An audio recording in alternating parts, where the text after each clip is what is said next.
Is your penis too small? Is it possible to have a penis that's too small? And what can be done about it?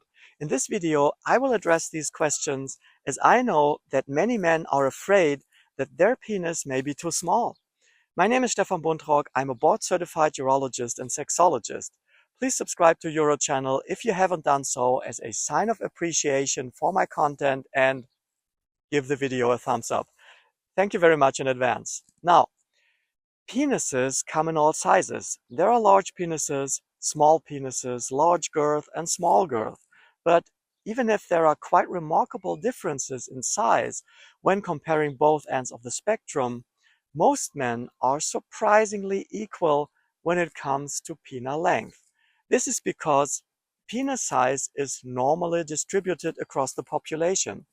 As a result of that, most men have penis sizes close to the mean value. The so-called standard deviation reveals how close that is. When it comes to erect penile length, one standard deviation is roughly 1.7 centimeters, that's 0.7 inches. This means that 68.3% of all men will fall into one standard deviation above and below the mean value. So how do you know your penis is too small? Actually, we've got a definition for that. If your erect penile length measures less than 2.5 standard deviations below the mean value, then it would be considered too small. And this is what we call a micropenis in medical terms. In the clinical setting, one usually would take stretched measurements as they come close to the erect length. It is important to measure correctly. I'm not going to show how to do it in this video because I already did that in a separate one.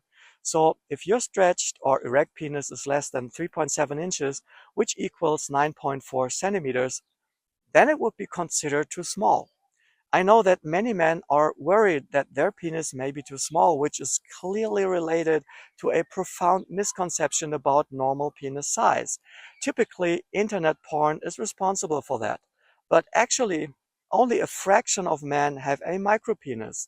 It's not 20%. It's not 10%. It's not even 1%. Micropenis is seen in only 0.14% of the male population. If a boy is born with a short penis, suspicious of micropenis, it should be diagnosed as soon as possible, as micropenis, without doubt, will put a substantial burden on that person later in life. It goes without saying that we are not talking 3.7 inches in an infant. In a newborn, less than 0.7 inches stretched would classify as micropenis, and less than 1.5 inches in a 10-year-old.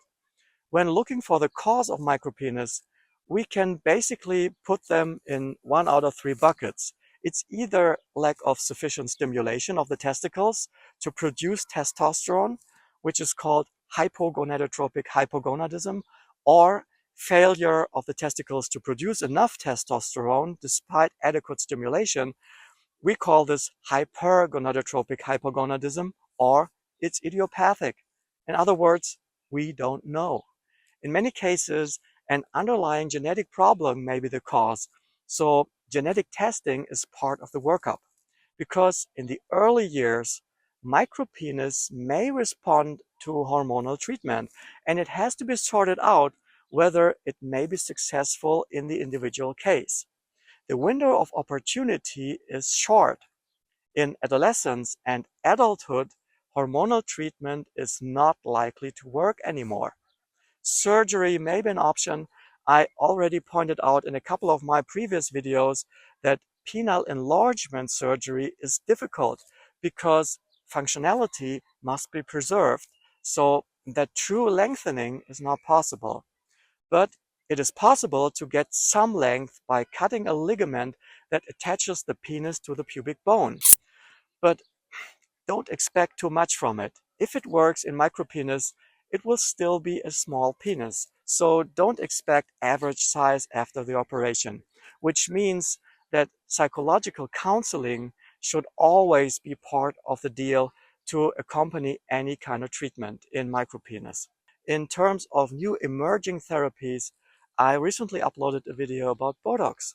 We will see in the years to come whether Botox will be added to the armamentarium for treating micropenis later in life. In my opinion, It looks promising. If you want to know more about penile size around the world, I recommend this playlist. Thanks for watching. Bye bye.